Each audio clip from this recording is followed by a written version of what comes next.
Hello बच्चों, मैं हूं सौरभ सर। आपका अपने YouTube channel only future points में स्वागत है। मैं आपको आज बताने वाला हूं आईयूपीएससी नाम लिखना। आज के आपके टॉपिक में सिलेबस में केवल इतने ही आईयूपीएससी बचे हुए, उन्हीं आईयूपीएससी को हम लोग आज पढ़ेंगे और पूरा कंप्लीट करेंगे।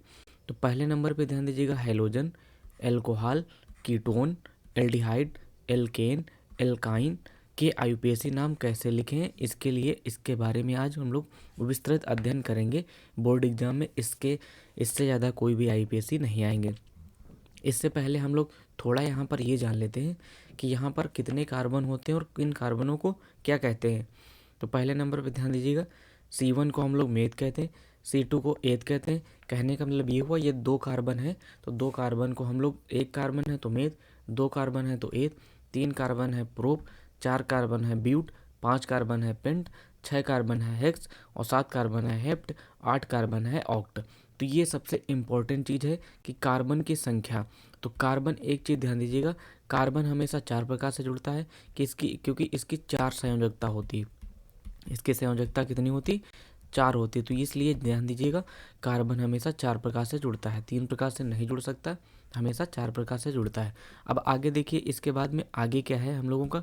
तो पहले नंबर पे जैसे यहाँ पर हैलोजन लिया गया था, पहले नंबर पे हैलोजन में ध्यान दीजिएगा बच्चों, यहाँ पर सबसे पहले क्लोरो आएगा, ब्रोमो आएगा और आयोडो आएगा। जैसे मान लेते हैं हम लोगों ने यहाँ पर लिखा CH3Cl, तो देखो CH3Cl को हम लोग कहते हैं मेथिल, ठीक है। और फिर ये बन जाएगा क्लोराइड, मेथिल क्लोराइड, ठीक है। 1 कार्बन है तो मेथिल हो गया। अब इसी तरीके से जैसे मान लिया हमने यहाँ पर CH3 और CH2 और यहाँ पर लिख लिया फिर CH2 और फिर लिख लिया हमने Br। तो अब देखो कार्बन कितने हैं? 2 कार्बन है, 2 कार्बन क्या कहते हैं? एथ। तो ये बन जाएगा एथिल बन जाएगा। क्या बन जाएगा बच्चों? एथिल ब्रोमाइड, है ना। तो एथिल ब्रोमाइड। तो ये ध्यान दीजिएगा, ये इसके एग्जाम्पल हैं। इसी तरीके जैसे हमने यहाँ पर लिख लिया CH3 CH2 या CH3I, ठीक है। तो ये देखो मेथिल क्या बन जाएगा बच्चों? Methyl iodide. क्या बन जाएगा बच्चों? Methyl iodide. आयोडाइड क्यों होगा? क्योंकि यहाँ पर आयोडाइड में इसलिए है क्योंकि यहाँ पर है आई। क्या है बच्चों? आई। तो हाइलोजन में इतने ही आते हैं, ध्यान दीजिएगा। क्लोरो, Cl क्लोरो आएगा, Br ब्रोमो आएगा, आई आयोडो आएगा। तो आई से इस तरीके से बन जाता है। तो ये मेथिल क्लोराइड। ऐसे ही कार्बन और जुड़ जाएंगे, तो जितने कार्बन जुड़ जाएंगे तो ध्यान दीजिएगा, CH3 जैसे बनता है तो CH3 होता है मेथिल, ठीक है। CH3 मेथिल बन जाता है और फिर CH3 और फिर CH2 बन जाता है, 2 कार्बन हो जाएंगे तो एथिल बन जाएगा। इसी तरीके से जितने कार्बन बनते जाएंगे, अब जैसे CH3 और CH2 और फिर CH2 एक और बन जाएगा, तो ये कौन सा बन जाता है बच्चों? ये बन जाता है मेथिल एथिल प्रोपिल बन जाता है।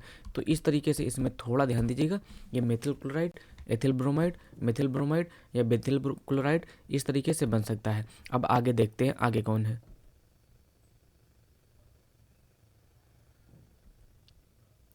अब इसी तरीके से देखिएगा आगे, जैसे यहाँ पर आ जाता है बच्चों एल्कोहल। तो एल्कोहल में क्या होता है? OH, अनलग्नक इसका OH होता है और यहाँ पर होता है ऑल। जैसे मान लीजिए मैंने एग्जाम्पल लिखा CH3OH, ठीक है। तो इसको हम लोग लिख सकते हैं मेथिल एल्कोहल। क्या लिख सकते हैं बच्चों? मेथिल एल्कोहल लिख सकते हैं। या फिर इसको क्या लिख सकते हैं? मेथिल एल्कोहल लिख सकते हैं। या फिर लिख सकते हैं हम लोग मेथेनॉल। क्या लिख सकते हैं बच्चों? मेथेनॉल, मेथेनॉल, क्योंकि ऑल लग रहा है ना।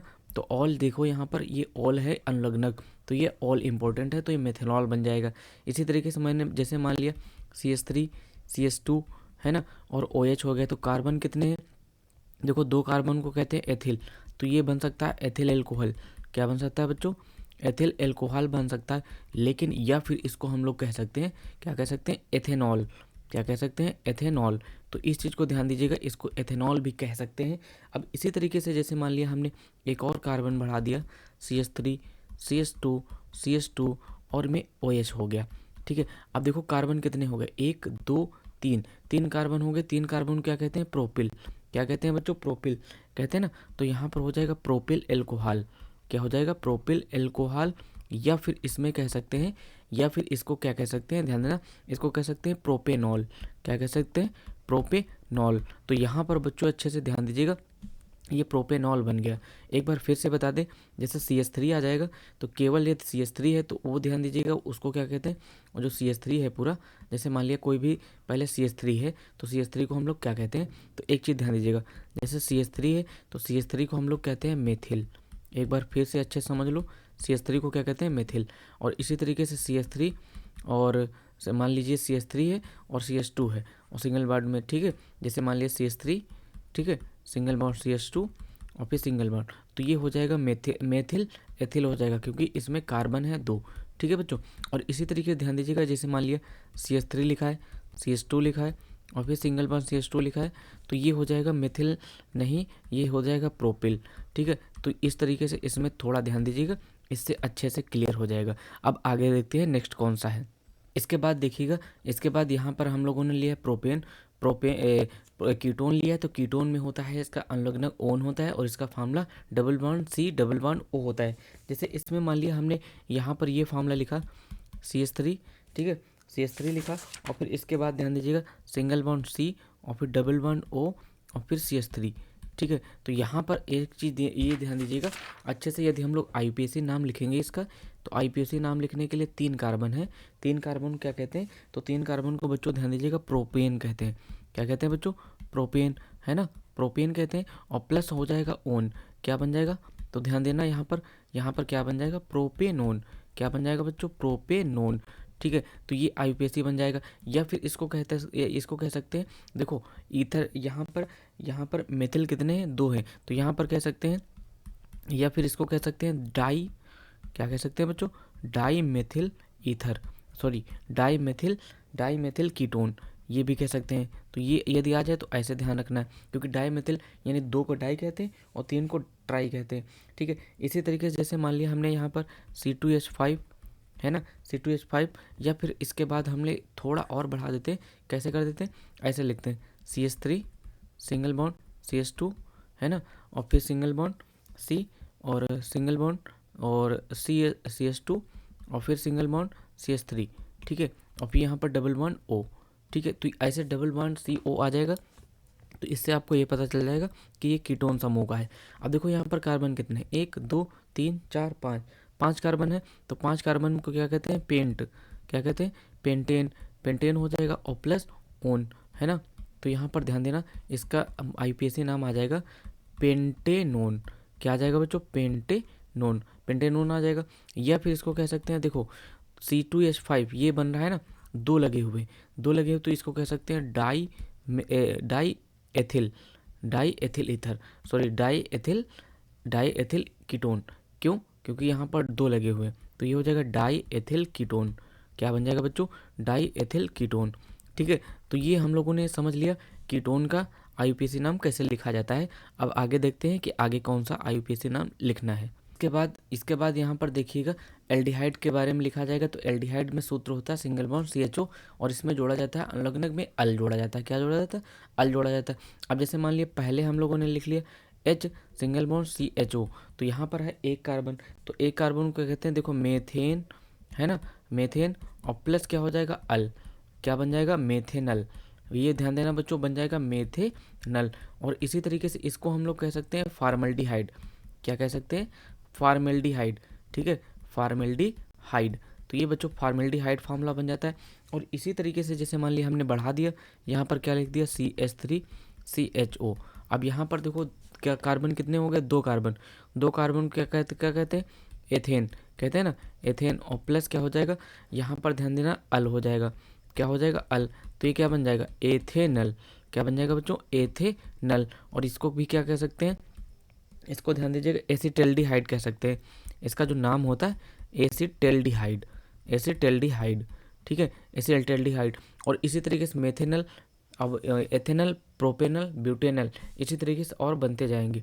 अब आगे देखते हैं एल्केन का जो है सामान्य सूत्र होता है CnH2n और प्लस का 2, और यहाँ पर इसमें जोड़ा जाता है n, और इसमें ध्यान दीजिएगा सिंगल बॉन्ड होता है, ये चीज़ ध्यान देना। जैसे यहाँ पर हम लोग n बराबर 1 रखें ना, n बराबर कितना रखेंगे, 1 रखने पर, तो ये बचेगा CH4, ये बन जाएगा CH4 का हो जाता है मेथ बन जाता है, 1 कार्बन है और n लगेगा, है ना, कितना लगेगा n, तो इसका फाइनली नाम क्या आ जाएगा, मेथेन आ जाएगा। क्या आ जाएगा बच्चों, मेथेन। इसी तरीके से जैसे हम लोग n बराबर 2 रखें, यहाँ पर हम लोग यदि n बराबर 2 रखें तो यहाँ पर क्या बन जाएगा, C2H, 2 दूनी 4 और 2 6 हो जाएगा। 2 कार्बन है तो 2 कार्बन क्या कहते हैं, मेथ एथ कहते हैं, एथ कहते हैं। और प्लस यहाँ पर एन बन जाएगा, तो ये क्या बन जाएगा, ध्यान देना, एथेन बन जाएगा। क्या बन जाएगा बच्चों, एथेन। और यहाँ पर यदि हम एथेन और इसी तरीके से क्या बनता चला जाता है, मेथेन हो गया, एथेन हो गया, एथेन के बाद प्रोपेन बन सकता है ना। अब यहाँ पर कभी कभी आ जाता है कि इसका आईयूपीएसी नाम संरचना सूत्र लिखो, तो कार्बन कितने हैं, सी, 2 कार्बन है। और ये एक चीज़ हमेशा ध्यान रखना बच्चों, जो हाइड्रोजन होता है ना, कार्बन, वो हमेशा 4 तरफ से जुड़ता है, तो उसको 4 तरफ से जुड़ने की कोशिश करना। अब इस तरीके से ये हमारा संरचना सूत्र बन जाता है। ये क्या हुआ है, ये हमारा संरचना सूत्र है। संरचना सूत्र किसका है, ये है एथेन का। तो ये भी ध्यान देना, ये एथेन का संरचना सूत्र है। ठीक है, इतना चीज़ें क्लियर हुई, तो ये चीज़ अच्छे से समझ जाइएगा। तो हम लोग आगे बढ़ते हैं। अब देखो इसके बाद में एल्काइन आता है। तो एल्काइन का जो है सामान्य सूत्र जैसे होता है CnH2n और माइनस का 2, और इसमें जो होता है ना, आयन होता है। क्या होता है, अनुलग्नक में आयन होता है, और इसमें बच्चों ट्रिपल बॉन्ड लगते हैं, ये चीज़ ध्यान देना। अब जैसे हम लोग यहाँ पर n बराबर 1 रखेंगे, n बराबर 1 रखने पर कोई अस्तित्व नहीं आता है, लेकिन फिर भी हम लोग रख के दिखा रहे हैं। तो यहाँ पर बन जाएगा CH, यानी 2, 2 एक कम 2 से 2 जाएगा तो 0 बच जाएगा, उसका कोई अस्तित्व नहीं रहेगा। ठीक है, यदि हम लोग n बराबर 2 रखेंगे, n बराबर कितना रखेंगे, 2 रखेंगे, तो यहाँ पर क्या आ जाएगा, C2, और यहाँ पर कितना आ जाएगा, H2। अब ये इसको क्या कह सकते हैं, 2 कार्बन है, 2 कार्बन को कहते हैं एथ, है ना, और प्लस आयन हो जाएगा। तो क्या बन जाएगा बच्चों, ये बन जाएगा एथाइन। क्या बन जाता है, एथाइन बन जाता है ना। क्या बन जाता है बच्चों, एथाइन बन जाता है। इसी तरीके से यदि हम लोग n बराबर 3 रखें, n बराबर 3 रखेंगे तो C3, और 3 दूनी 6, 6 से 2 गया 4, तो ये क्या बन जाता है, देखो मेथ एथ प्रोप, तो प्रोप और प्लस क्या बन जाता है, आइन, है ना, प्रोप और प्लस आइन, तो ये बन जाएगा प्रोपाइन। क्या बन जाएगा बच्चों, प्रोपाइन, ये बन जाएगा प्रोपाइन। तो इस चीज़ को ध्यान देना।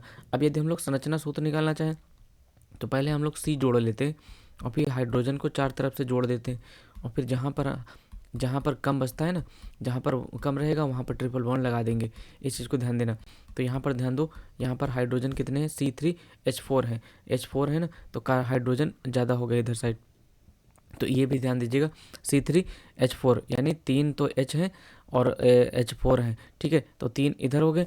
अब इसके बाद ध्यान दीजिएगा, यहाँ पर ट्रिपल बॉन्ड लग जाएगा, यहाँ पर ट्रिपल बॉन्ड लग जाएगा, तो इससे कंपेयर हो जाएगा और कार्बन चारों तरफ से जुड़ जाएगा, और पूरा ये संरचना सूत्र हो जाएगा। ये संरचना सूत्र किसका है, संरचना सूत्र ध्यान देना, ये प्रोपाइन का है। किसका संरचना सूत्र है, ये प्रोपाइन का है। तो ये उम्मीद है इतनी चीज़ें समझ में आ गई होंगी। इससे ज़्यादा कोई भी बोर्ड एग्जाम में पूछे नहीं जाते हैं, जितने भी IUPAC बताए वो सारे इंपॉर्टेंट IUPAC हैं।